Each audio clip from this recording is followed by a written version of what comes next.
Stan Lee has created a multitude of different characters in his lifetime. If we go through all of them, we'd be here all day, so instead, we've curated a very specific list. Today, Stan Lee presents the top 10 funniest Stan Lee characters. Let's get started. First off, at number 10, we have Loki, which was co-created by Stan Lee, Jack Kirby, and Larry Lieber, who is Stan's brother. His first appearance is in Journey into Mystery number 85, which was published on October 1962. When you think about Loki, you think about the actual Norse god of mischief, which the character is based on, and his humor. As a god of mischief, his humor usually revolves around performing antics that utilize trickery and manipulation. Outside of that, Loki's always had this complicated relationship with his brother Thor, and time again you can see examples of this. That being said, he delights in making fun of others, especially Thor. For example, in Thor: The Dark World, Loki's seen mocking Thor's heroism and duty by transforming into several different characters, including Captain America.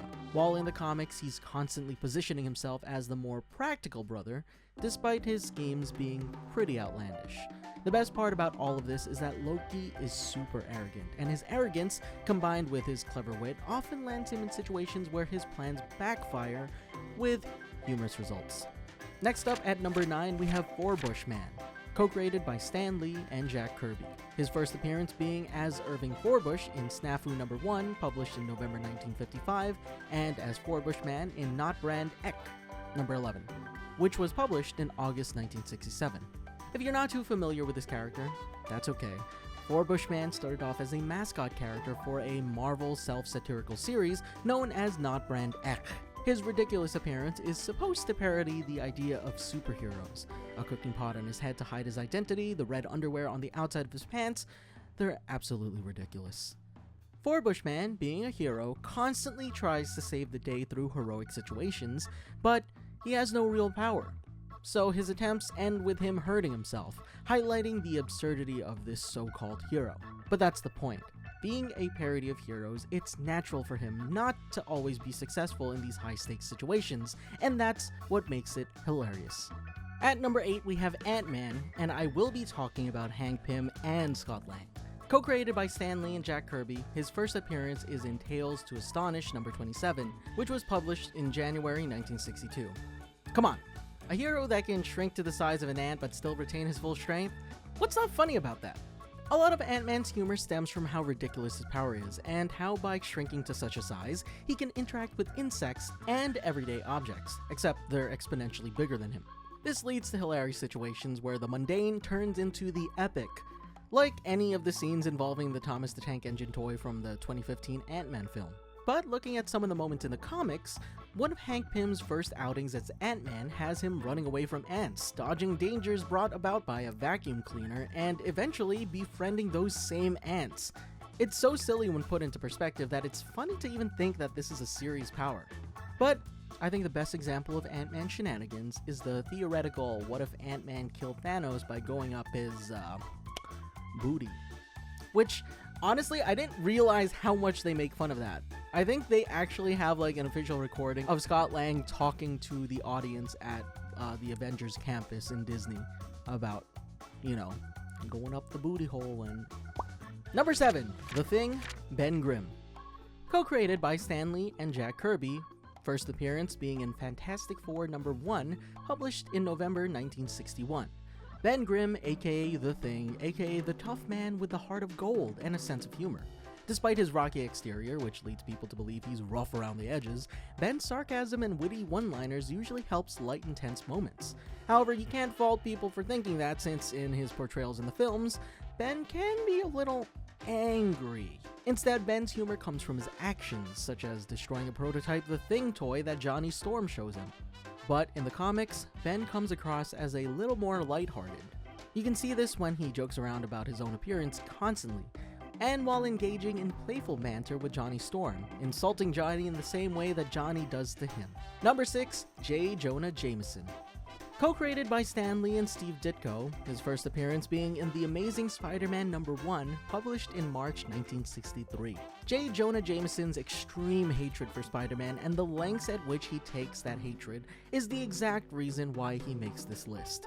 While society thinks greatly of Spider-Man, Jameson is one of the only people in the city that views him as a menace to society. And when he's not being a terrible person towards Spider-Man, he's a terrible boss towards his employees. At this point, you're probably like, wait, but how is this funny? Well, it's because his portrayal of a terrible boss comes across as more of a caricature of an angry boss than an actual terrible person, doing things so outlandish and stereotypically evil that you can't take him seriously. For me, and I don't know if you agree, but the best portrayal of Jameson being a funny person is J.K. Simmons' portrayal of Jameson in Sam Raimi's Spider-Man films. It's enough to get the point across. His interactions with the Daily Bugle employees, his conversations with Peter Parker, and his refusal to accept the good in Spider-Man are all laughable and absurd. I'm probably gonna make the thumbnail for this video, and it's probably gonna be Jameson laughing from that one scene in Sam Raimi's Spider-Man where he's like, "Are you serious?" Love the guy. Love the guy. I think J.K. Simmons is the perfect J. Jonah Jameson. And the fact that they got him back for the Tom Holland films is hilarious. Number 5, Hawkeye, Clint Barton. Co-created by Stan Lee and Don Heck, with the first appearance of him being Tales of Suspense number 57, published in September 1964. Hawkeye is the normal guy in the room of superpowered or super-enhanced individuals. That in and of itself is the joke, and the reason why Hawkeye is so funny. Hawkeye is sometimes seen as the butt of the joke. Like, what is this dude doing in a battle between gods? What is he doing in the universe-ending situation? Huh? What? This dude who's just really good at shooting arrows? Really? Despite all of that, he's still just as useful as his teammates. You know, the superpowered ones. And he knows that. He's sarcastic, snarky, but also cynical about the cards that he had been dealt. Hawkeye himself said it the best in Avengers Age of Ultron. Quote, "The city is flying, we're fighting robots, and I have a bow and arrow. None of this makes any sense." Number 4, we have Johnny Storm, another Fantastic Four character, aka the Human Torch. Co-created by Stan Lee and Jack Kirby, first appearance being in Fantastic Four #1, published in November 1961. Johnny Storm, the youngster of the Fantastic Four, is also the most arrogant one in the group, constantly playing pranks on his teammates, especially Ben Grimm. His cocky, fun-loving personality, flirtatious, and youthful exuberance are mirrored by his fiery powers, which often get him into trouble. Not only that, but his constant pursuit of fame and attention is rife with opportunity for comedic fodder. But outside of his teammates, Johnny's personality extends to battle with his enemies. Unlike the other members of the Fantastic Four, Johnny has a tendency to tease and quip in the middle of their fights.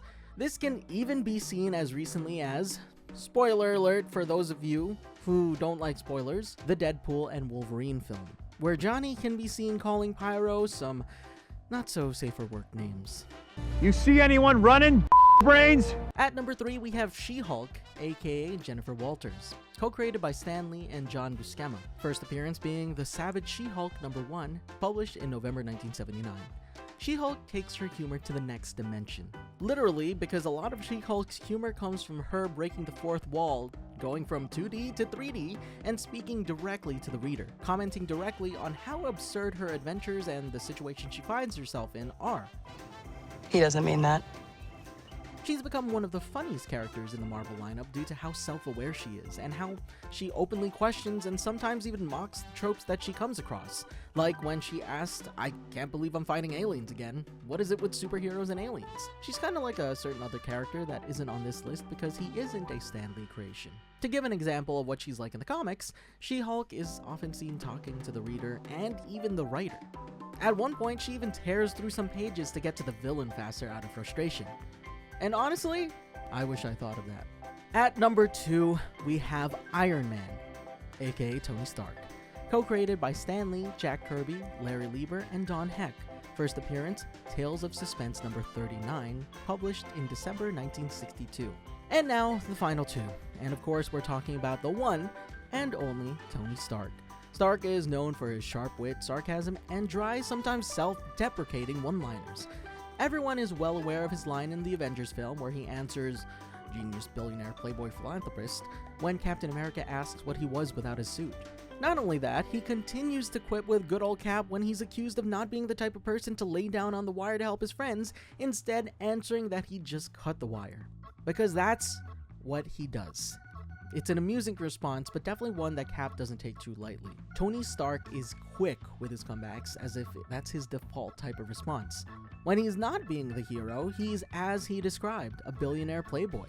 In this mode, his personality takes on a larger-than-life image, which he uses to undercut some serious situations with flippant remarks. But that's the thing, his arrogance is our entertainment. And it's part of what makes Tony Stark so charming and funny, and somewhat relatable since it's clear that he's using his humor to mask his insecurities. It's honestly crazy how Robert Downey Jr.'s portrayal of Iron Man has become kind of the prototypical Iron Man / Tony Stark in everyone's heads.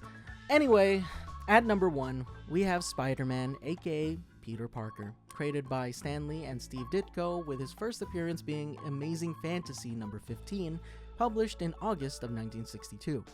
Last but not least, we have Spider-Man. Humor is one of Spider-Man's defining traits, and if you want someone that's just as quick-witted with non-stop quipping, even in the heat of battle, you look to Spider-Man. And I'm not kidding, as Spider-Man, Peter Parker is just a fast-talking jokester who uses humor to annoy his enemies. Literally, in his first appearance in the comics, Spider-Man cracks a joke against some baddies he's facing, asking point-blank, "Come on, fellas, haven't you seen a guy climb walls before?" This isn't limited to small-time bad guys either, because Spider-Man has definitely cracked jokes against the likes of the Green Goblin or Doc Ock. Similar to Tony Stark, Spider-Man uses his quips as a defense mechanism. However, instead of masking insecurities, he's using it as a way to de-stress from the pressures of being a hero. Peter Parker is definitely one of the younger, if not the youngest hero on this list, so there's a lot of responsibility on his shoulders caused by the great power he was gifted at such a young age. It's a burden on the teen, especially one that was once very awkward and nerdy before becoming a hero. This is even more apparent when he's Peter Parker, where that awkwardness and nerdiness take over and lead to some humorous social situations. Just look at Tobey Maguire's version of Peter Parker. He's an awkward mess. That being said, he was created to be relatable to the younger generation, and I think Stan Lee hit the nail right on the head, which is why Spider-Man gets the top spot as the funniest character. And that's our list of Stan Lee's funniest characters. Do you agree? If not, let us know who you think belongs on our list. Don't forget to like, comment, and subscribe, and remember to hit the bell icon to be notified when we upload next. Thanks for watching, and remember, Excelsior!